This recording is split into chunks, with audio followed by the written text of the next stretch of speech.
जय हिंद। आज हम लोग देखेंगे एवरेज यानी कि औसत। आज जो औसत जो हम लोग पढ़ेंगे वो बेसिक से पढ़ेंगे और बेसिक में हम ये जानने की कोशिश करेंगे कि जो बीपीएससी टीचर की जो बहाली होने वाली है, जो एग्जाम होने वाली है, उसमें जो है हमारा औसत से किस तरह का प्रश्न होगा। ध्यान रखिएगा कि बहुत इंपॉर्टेंट सेशन है, बहुत इंपॉर्टेंट। एवरेज जो चैप्टर है वो बहुत इंपॉर्टेंट चैप्टर में गिना जाता है किसी भी एग्जाम के लिए। उसी तरह बीपीएससी में भी जो है आपके औसत से जरूर प्रश्न रहेंगे। तो चलिए देखते हैं औसत से किस तरह के प्रश्न जो है आपके एग्जाम में रहेंगे। एक बात ध्यान रखिएगा कि एग्जाम में जो बच्चों क्वेश्चन होंगे औसत के, आज जो मैं पढ़ाने वाला हूं औसत के प्रश्न, औसत जो चैप्टर पढ़ाने वाला हूं, ये केवल बीपीएससी के लिए नहीं है, ये आपके जो भी एग्जाम है ना सभी में ये काम आने वाला है, बहुत इंपॉर्टेंट होने वाला है। गारंटी कह रहा हूं, शुरू से अंत तक आप जुड़े रहेंगे तो औसत ना आपका क्लियर हो जाएगा, है ना। ये फर्स्ट वीडियो है आज, फिर सेकंड वीडियो भी आएगी इसकी। लेकिन आज जो प्रश्न पढ़ाया जाएगा वो बीपीएससी लेवल का होगा। तो चलिए हम देखते हैं, पहले समझते हैं कि औसत आखिर है क्या। तो समझ लीजिए कि औसत है क्या। ठीक, देखिए औसत कैसे कहते किसे हैं, मतलब दी गई संख्याओं के योग में उन राशियों की संख्या से भाग देने पर प्राप्त परिणाम औसत कहलाता है। मतलब हमारे पास मान लीजिए कि कक्षा में जो है कुछ विद्यार्थी हैं और जिनके पास जो है 5 रुपया, 6 रुपया, 8 रुपया, है ना, 4 रुपया, 2 रुपया, ऐसे सभी के पास 1 2 3 4 5 कितने विद्यार्थी है, 5 विद्यार्थी हैं और सभी के पास अलग अलग राशि है। ठीक है, हम अगर पूछा जाए कि आपसे कि इस पूरे कक्षा की औसत राशि क्या है, तो आपको क्या करना होगा कि जितने भी कक्षा में छात्र हैं सभी से पैसे अमाउंट जो है सभी के पास, उस सभी के अमाउंट को जोड़ दिया जाएगा। ठीक है ना, और उस सभी को बराबर बराबर, औसत का मतलब समझ लीजिए बराबर बराबर, है ना। तो सभी को जोड़कर 1 2 3 4 5 जब हम करेंगे तो देखेंगे 6 4 10, 10 20, 5 25। तो हम 1 2 3 4 5 हमने क्या बताया कि दी गई संख्याओं के योग में, तो जो संख्या था सबका योग, राशियों उन राशियों की संख्या से भाग देने पर, उन राशियों की संख्या 1 2 3 4 5 है, तो टोटल कितना हो गया 25। अब 25/5 कर देंगे तो हमारा आंसर कितना हो गया 5। 5 रुपया हो गया, यानी कि औसत रुपये राशि जो है वो बच्चों की कितनी है, 5 5 रुपए है। आपके अगर थोड़ा सा दिमाग लगाएंगे ना, थोड़ा सा ध्यान रखेंगे, तो इतना भी जोड़ने का आपको जरूरत नहीं पड़ेगा। समझिएगा जरा। टॉपिक 1 देखते हैं, टॉपिक वाइज देखते हैं। टॉपिक फर्स्ट, अगर सेम गैपिंग वाले प्रश्न हो ना तो इतना भी आपको करने की जरूरत नहीं है। सेम गैपिंग, है ना, सेम गैपिंग वाले प्रश्न, जैसे आपसे हो 4 8 4 5 20, आपसे पूछ दे कि इसका औसत मान क्या होगा। सबसे पहले देखिएगा ये गैपिंग समान है कि नहीं। आप क्या देख रहे हैं कि सभी में गैपिंग समान है, सभी में क्या है, गैपिंग समान है, दिख रहा है। तो देखिए ये 2 इधर गया, 2 इधर गया और बीच वाला जो हुआ वो हमारा औसत हुआ। क्या हो गया, 2 इधर गया, 2 इधर गया और बीच वाला जो है वो हमारा औसत हुआ। इस तरीके से आप निकाल सकते हैं। इस दोनों को भी आप जोड़ देंगे, 20 4 24, 24 में भी आप 2 से भाग कर देंगे तो कितना आएगा, 12 आएगा। या इस दोनों को जोड़ दीजिए, 16 और 8 कितना हो जाएगा, 24 हो जाएगा। 24 में भी 2 से भाग कर देंगे तो कितना आ जाएगा, 12 हो जाएगा हमारा आंसर। तो जब गैपिंग वाले प्रश्न हो तो आपको संख्या जोड़ने की जरूरत नहीं पड़ेगी। इसी में अगर देख लीजिए कि आपका जो प्रश्न अगर होता है कुछ दूसरा प्रश्न हो, हम लेते हैं कि जैसे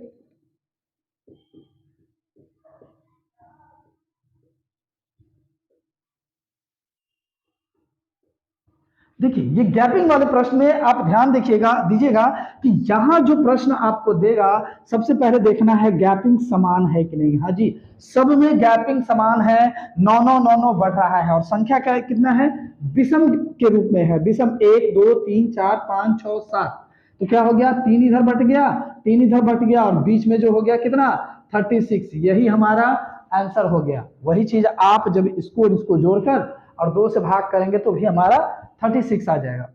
एक मन में आपके प्रश्न होगा कि सर ये जो है जब ये विषम की संख्या में होगा, है ना, ऑड नंबर में होगा, तब तो हम बीच वाला लेंगे, लेकिन अगर इवन नंबर में होगा तो क्या करेंगे?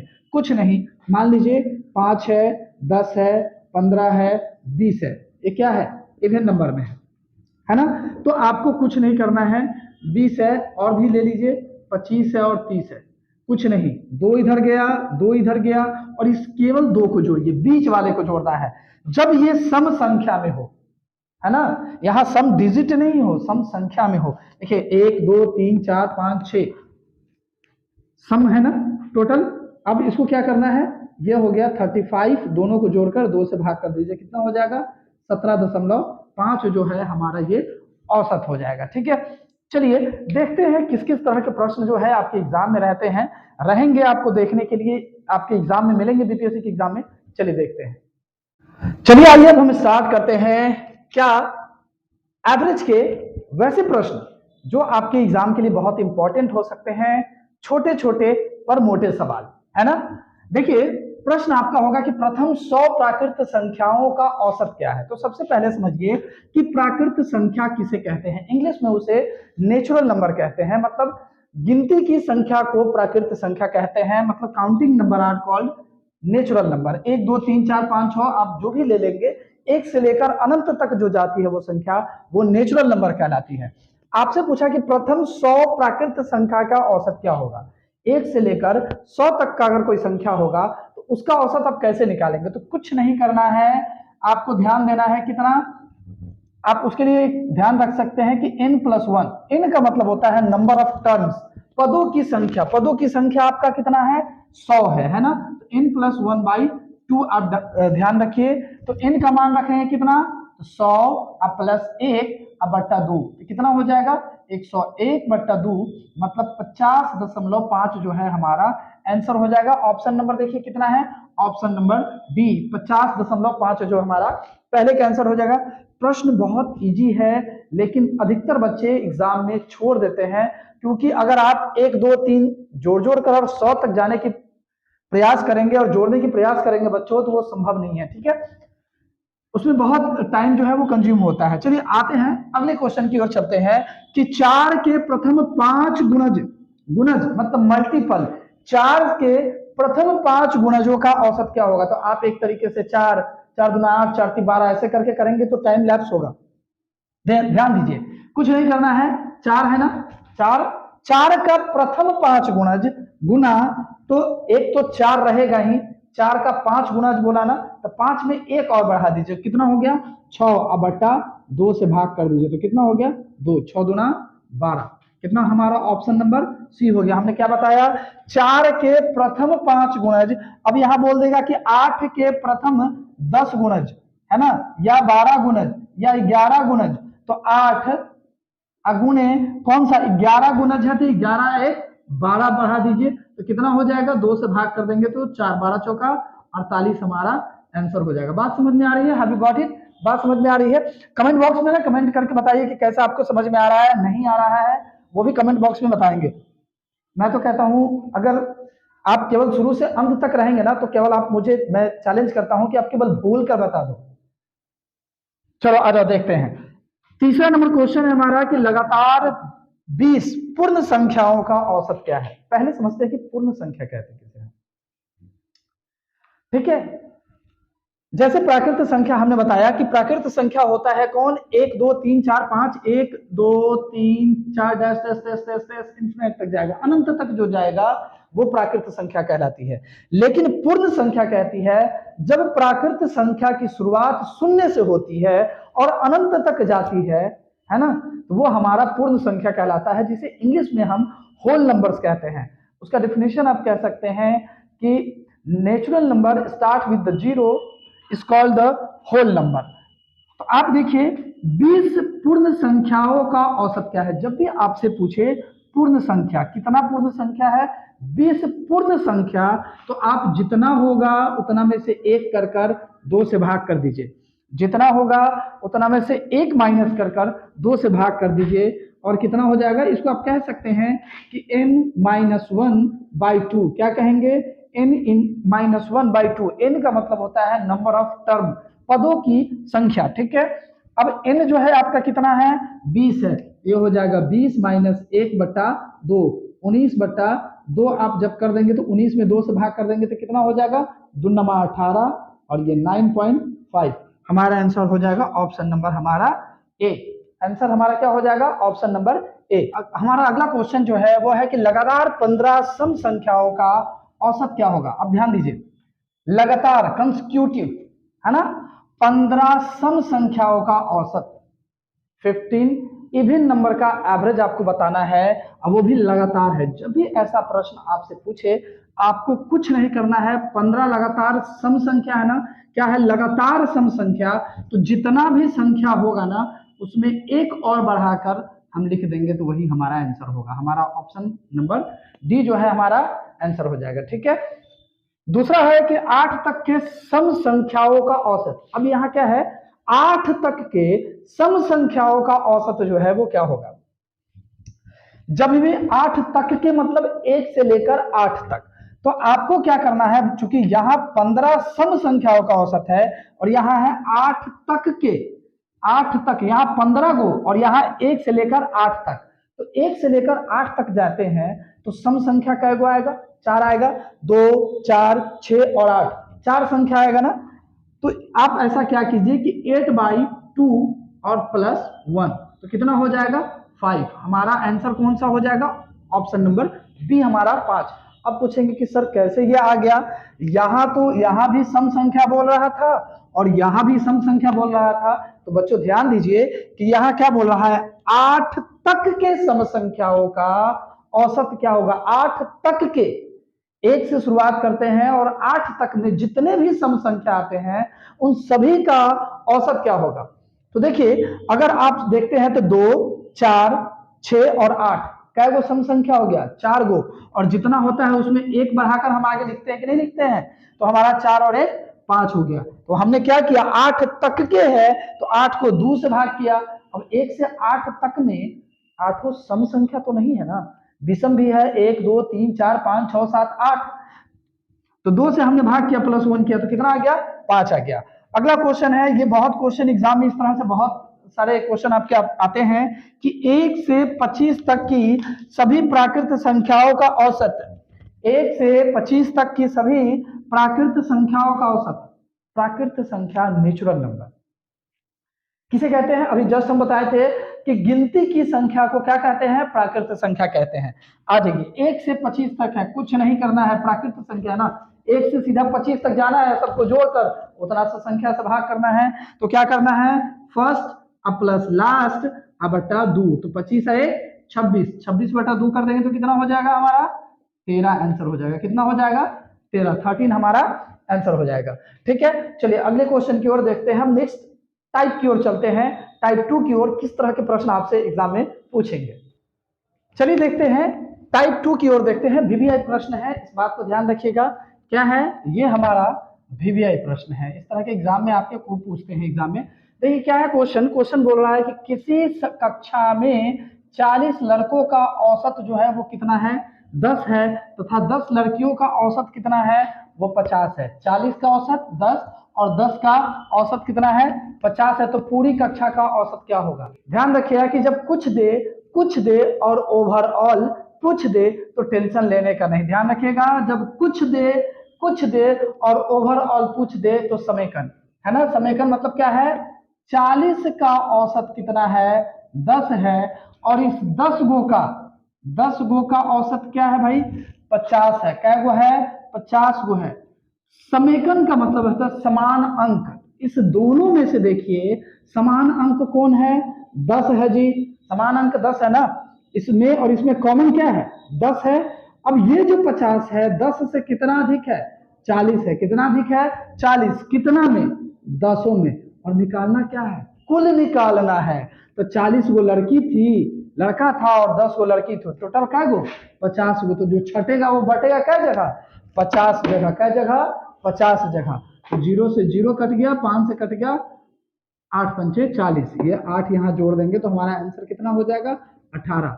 ऑप्शन नंबर कितना हो जाएगा ए, ऑप्शन नंबर ए आंसर हो जाएगा। बात समझ में आ गई। फिर से समझिए कि 40 का औसत 10 है, 40 गो का औसत 10 है और 10 गो का औसत 50 है। दोनों में कॉमन लेंगे 10 और ये हमारा कितना हो जाएगा 10 जब कॉमन लेंगे तो ये 50 जो है 10 से कितना अधिक है 40, क्या गो में 10 गो में, और जो छटेगा वो बटेगा कितने जगह, कुल टोटल में बटेगा, है ना। तो 50 से भाग कर देंगे तो कितना आ जाएगा 8 आएगा, 8 जोड़ देंगे 18 आंसर हमारा आ जाएगा। ये है हमारा चीरफाड़, चीरफाड़ ये हमारा नेक्स्ट टाइप है चीरफाड़। अब ये चीरफाड़ क्या है समझिएगा जरा। चीरफाड़ है कि जैसे 20 संख्याओं का औसत 12 दे रखा है, 20 गो का औसत कितना दे रखा है 12 दे रखा है, समझिएगा। पहली 12 संख्याओं का औसत 11। देखिए इस तरह से बनाने से आपको कहीं कैलकुलेशन करने की जरूरत नहीं होगी, आप बिना पेन का, no X no Y only think without ink, बिना पेन के आप किसी भी प्रश्न को सॉल्व कर सकते हैं। चलिए तो कितना हो गया 20 का औसत 12 है, 12 गो का औसत 11 है। प्रथम 12 गो का, क्या गो का 12 गो का औसत कितना है 11 है, तथा अगली 7 संख्याओं का औसत, अगली क्या गो का 7 गो का औसत क्या गो है 10 है। तो अंतिम संख्या बराबर हुआ। आप देखिए 12 और 7 कितना है 19। हमने बोला चीरफाड़ टोटल कै गो 20 गो, इसमें से चीर के 12 गो इधर कर दिया, फाड़ के उधर कर दिया 7 गो, है ना। इसका 11 है और इसका 10 है औसत। आपको ध्यान रखना है कि इस दोनों में जोड़ने पर क्या आया 19 आया। बड़ा कौन है ये 20 है, अभी भी 20 ज्यादा है तो इसका औसत कितना है 12, यहां रखिए। अब एरो जो बड़ा वाला है उसी की तरफ दीजिए, जो एरो बड़ा वाला है उसी की तरफ देना है। ये 12 जो है 11 से अधिक है या कम है, अधिक है, कै 1, और 1 11 12 जो है 11 से 1 अधिक है कै गो में 12 में, तो 12 गुने 1 कितना हो जाएगा +12। अब ये देखिए 12 इस 10 से कितना है तो 10 से 2 अधिक है कै गो में 7 गो में, तो 7 गुना 14। आप सबको जोड़ दीजिए कितना हो गया 38। 38 जो है हमारा वो क्या हो गया आंसर हो गया 38। आप देख लीजिए ऑप्शन नंबर बी हमारा जो आंसर हो गया। ये क्या है चीरफाड़ वाले प्रश्न है। आप चैनल पर नए हैं तो चैनल को भी सब्सक्राइब कीजिए, और बहुत ही बेहतरीन सेशन होने वाला है। इस तरह के जो है आप अपने दोस्तों को ज्यादा से ज्यादा शेयर कीजिए, और बहुत ही बेहतरीन सेशन होने वाला है। इस तरह के आपके एग्जाम में जो भी एग्जाम होगा ना उससे रिलेटेड प्रश्न जो है आपको यूट्यूब पर जो है आपको मिलेगा, और जो आपके एग्जाम के लिए बहुत इंपॉर्टेंट होगा, आपके एग्जाम के लिए वो मील का पत्थर साबित होगा। ठीक है, तो चलिए अपने दोस्तों को ज्यादा से ज्यादा शेयर कीजिए। ये हमारा आंसर कितना हो जाएगा, इस सबको जब हम जोड़ देंगे तो हमारा आंसर कितना हो जाएगा 38। शायद आपको नीचे नहीं दिख रहा हो, 38 हो जाएगा ये हमारा आंसर। नहीं दिख रहा है ना, ये 12 हो जाएगा। आप देख लीजिए मैं फिर से लिख दूं, ये 12 है, इधर आया तो 12 जोड़ दीजिए, और इधर कितना है 7 गुना 14, बस इसको 14 जोड़ दीजिए। इस सबको जोड़ देंगे तो कितना हो जाएगा 38। हमारा ऑप्शन नंबर बी जो है हमारा आंसर हो गया। ठीक है, चलिए अगले क्वेश्चन की ओर चलते हैं। चलिए देखिए हमारा अगला क्वेश्चन जो है वो नेक्स्ट टाइप है। ये भी वीवीआई क्वेश्चन है, आपके एग्जाम में इस तरह के प्रश्न पूछे जाते हैं, बहुत पूछे जाते हैं। देखिए किसी कक्षा के 20 छात्रों का औसत जो है वो 15 वर्ष है, और एक शिक्षक के आ जाने से कक्षा की औसत आयु 1 वर्ष बढ़ जाती है। मतलब 20 छात्र थे, क्या वो थे 20 गो विद्यार्थी था, और औसत उम्र उसका कितना था, औसतन था 15 वर्ष। एक शिक्षक महोदय जैसे ही आते हैं कक्षा का आयु 1 वर्ष बढ़ जाता है। एक जैसे ही आया कक्षा का औसत आयु कितना बढ़ गया 1 वर्ष बढ़ गया। इसका मतलब शिक्षक को आना था कितना लेकर 15, लेकिन वो 15 से इतना ज्यादा लाया कि अब कक्षा में कै गो हो गया 21 गो, और कितना बढ़ गया 1। तो 21 पर अगर 1 बढ़ गया तो 21 वर्ष वो ज्यादा लेकर आया। कौन, जो शिक्षक महोदय आए वो 21 वर्ष ज्यादा लेकर आए, मतलब 15 वर्ष तो उनको लाना ही था, लेकिन वो इतना ज्यादा उम्र ले आए कि 20 गो तो पहले से था, एगो खुद पहुंचे, 21 पर 1 वर्ष बढ़ गया, मतलब कै साल बढ़ा 21। तो 21 जोड़ देंगे तो शिक्षक महोदय जो है वो कितने साल के थे 36 साल के। ऑप्शन नंबर सी हमारा। देखिए बोल रहा है कि 31। ये अगला ये जो क्वेश्चन था ये था कि कोई अगर आपके कक्षा में आ जा रहा है तो, लेकिन अगर कोई चला जाए तो, अगर कोई चला जाए तो टेंशन उसका भी नहीं लेना है, जाने वाले को कौन रोक सकता है? चलिए देखिए, एक व्यक्तियों के एक समूह की औसत उम्र कितनी वर्ष है? 19 वर्ष है। एक व्यक्ति के कक्षा एक समूह की औसत वर्ष 19 वर्ष है। 31 व्यक्तियों की 31 गो का औसत कितना है? 19 वर्ष है। एक व्यक्ति कहीं चले जाने पर एक समूह का औसत उम्र कितना हो जाता है? अच्छा, एक जब चला गया तो बच गया क्या गो? 30 गो। तो 30 गो का औसत उम्र घटकर कितना हो गया? 18 वर्ष। मतलब एक व्यक्ति जो इसमें से भागा, जो भगौरा भागा, उसका क्या था? उसका भी उम्र 19 वर्ष था, लेकिन वो इतना ज्यादा उम्र का था जिससे प्रत्येक के 30 में एक एक की कमी हो गई। 18 हो गया ना, जो 19 था वो घटकर कितना हो गया? 18। तो 30 में एक एक की कमी हो गई। तो एक व्यक्ति का जो औसत वो कितना था? जाना था 19 लेकर, लेकिन इतना ज्यादा लेकर चला गया कि 30 में एक एक कम कर दिया। मतलब एक एक वर्ष अगर 30 का कम कर दिया तो 30 वर्ष ज्यादा लेकर चला गया। तो 30 जोड़ देंगे तो हमारा कितना हो गया? 49। जो व्यक्ति जो गए, महोदय जी जो गए, वो कितने साल के? जो व्यक्ति गया वो कितने साल का? 49 साल का था। बात समझ में आई? इसे ज्यादा से ज्यादा अपने दोस्तों तक शेयर कीजिए, क्योंकि बहुत ही इंपॉर्टेंट सेशन जो है वो पढ़ा रहा हूं आपको।